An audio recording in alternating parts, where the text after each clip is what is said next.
Bismillahirrahmanirrahim. Assalamualaikum warahmatullahi wabarakatuh. Masih kurang semangat nih? Aku ulangi ya salamnya. Jawab dengan semangat. Assalamualaikum warahmatullahi wabarakatuh.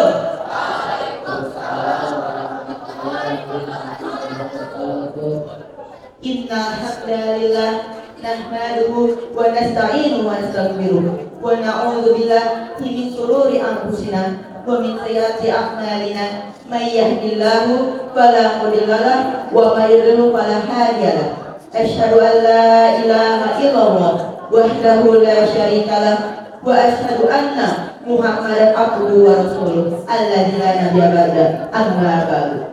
Pertama-tama yang paling utama, marilah kita panjatkan puji serta syukur atas kehadirat Allah Subhanahu wa taala yang telah mempertemukan kita di tempat yang mulia ini.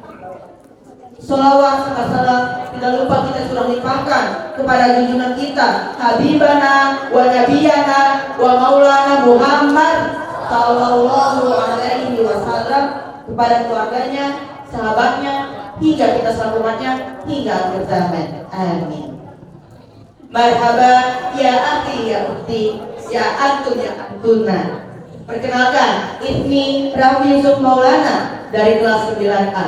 Di sini saya sebagai dai pertama akan menyampaikan dakwah singkat tentang 5 perkara yang merusak pahala puasa. Khamsun yasirna shaimah al-kidzibi wal ghibatu an-namimah wal kadhibatu wan nazara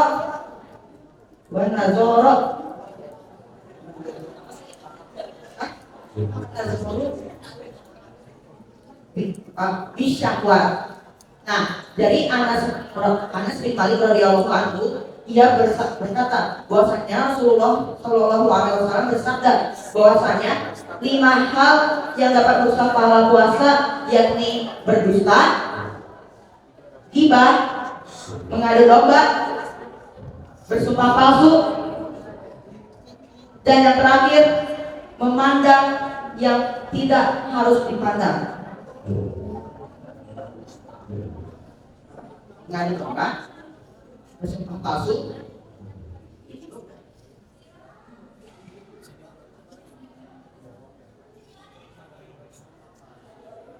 ya. Oke, kita bahas yang pertama, yaitu berdusta. Nah, berdusta adalah mengatakan sesuatu yang tidak sesuai dengan kenyataan. Nah, contohnya apa sih berdusta itu? Contohnya misalnya ada kita buat skenario, misalnya ada seorang pedagang nih, ada seorang pedagang licik, kita kasih namanya Salis misalnya ya. Salis ini merupakan juragan bos lapis legit. Iya, lapis legit ini ia hargai seharga 1 juta satunya. Nah, kenapa bisa mahal? Karena dia mengatakan bahwasanya lapis legit dia itu menggunakan bata wisman, gitu, bata wisman. Nah, namun kenyataannya Salis ini sama sekali tidak menggunakan yang namanya bata wisman. Nah, itu termasuk ke namanya itu pendustaan. Jadi ya Salis ini berbohong. Padahal bahwasanya Rasulullah Shallallahu Alaihi Wasallam pernah bersabda, barang siapa yang berkata dusta pada bulan Ramadan, maka puasanya hanya mendapatkan lapar dan haus sahaja. Hadis riwayat Bukhari. Nah, dari kutipan hadis tersebut bahwasanya kita tahu jika kita berdusta pada bulan Ramadan, kita berpuasa, yang kita dapatkan hanyalah haus dan lapar saja, tidak mendapatkan pahala puasa sama sekali. Seperti itu. Yang kedua yaitu al-ghibatu, yang bernama ghibah atau kita kenal dengan menggunjing. Menggunjing merupakan membicarakan keburukan orang lain tanpa sepengetahuan orang tersebut. Nah, ghibah ini sudah dilarang oleh Allah Subhanahu wa taala dalam Quran surah Al-Hujurat surah 49 ayat 12. Dari makna Quran surah Al-Hujurat ayat 12 ini dikatakan bahwasanya kita itu dilarang untuk berprasangka buruk, dilarang untuk memuji, dilarang untuk mengatakan keburukan orang lain tanpa sepengetahuan orang lain tersebut, karena apabila kita memuji pada orang tersebut maka diandaikan atau diperumpamakan seperti memakan bangkai saudara sendirinya, seperti itu. Yang ketiga ada mengadu domba. Nah, mengadu domba kenapa bisa terjadi sih? Mengadu domba itu bisa terjadi karena adanya ujar kebencian terhadap salah satu pihak. Misalnya ada pihak A ini gak suka sama pihak B, maka ia akan mengadu domba. Nah, awalnya itu karena si pihak A gak mau gitu lihat si pihak B senang, gak mau lihat dia bahagia, pokoknya harus buat dia sengsara gitu. Nah, mengadu domba ini dampaknya itu pada bulan Ramadan itu, yaitu salah satunya tidak mendapatkan pahala puasa, seperti itu. Rasulullah Shallallahu Alaihi Wasallam pernah bersabda bahwasanya bagi orang yang suka mengadu domba maka tidak akan masuk surga. Hadis riwayat Muslim. Nah, jadi jika kalian ingin masuk surga maka jauhilah yang namanya mengadu domba. Poin yang keempat yaitu bersumpah palsu. Nah, bersumpah palsu ini contohnya itu aku masih sering dengar ya kalau di sekolah ini, misalnya ada yang mengatakan demi Allah. Nah, demi Allah ini kalau misalnya dia sumpahnya itu benar tidak apa-apa, tapi yang sering dengar itu demi Allah, udah dia ngomong demi Allah tapi dia sumpahnya itu palsu gitu. Nah, misalnya kita kasih contoh di skenario tadi, misalnya Kosalis nih ya, tadi yang jualan roti sedikit tadi itu menerima kritikan atau menerima protes dari konsumennya, misalnya dari Pak Asep ya.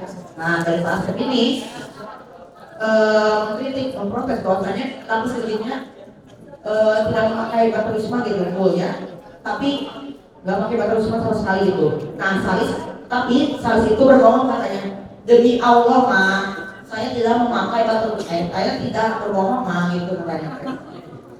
Nah, ujar Salis. Nah, itu termasuk namanya sumpah palsu karena ia telah membohongi orang lain dan membohongi diri sendirinya gitu. Jadi itu sangat dilarang oleh Allah Subhanahu wa taala karena bersumpah palsu ini merupakan 3 dosa yang paling besar. Dan yang terakhir yaitu ada memandang yang tidak seharusnya atau kita sebut memandang yang tidak seharusnya. Nah, maksudnya apa? Memandang yang tidak seharusnya itu memandang yang memunculkan syahwat. Contohnya, misalnya pada bulan Ramadan kita misalnya lihat di TikTok atau di medsos misalnya melihat yang misalnya ada yang aurat-aurat itu, ada yang lihat. Nah, itu dapat membatalkan atau mengurangi pahala puasa kita. Nah, sebaiknya gimana? Sebaiknya kita misalnya tidak mempertontonkannya, tidak melihat dengan sengaja gitu. Pokoknya mah kalau ada di medsos harus skip aja gitu.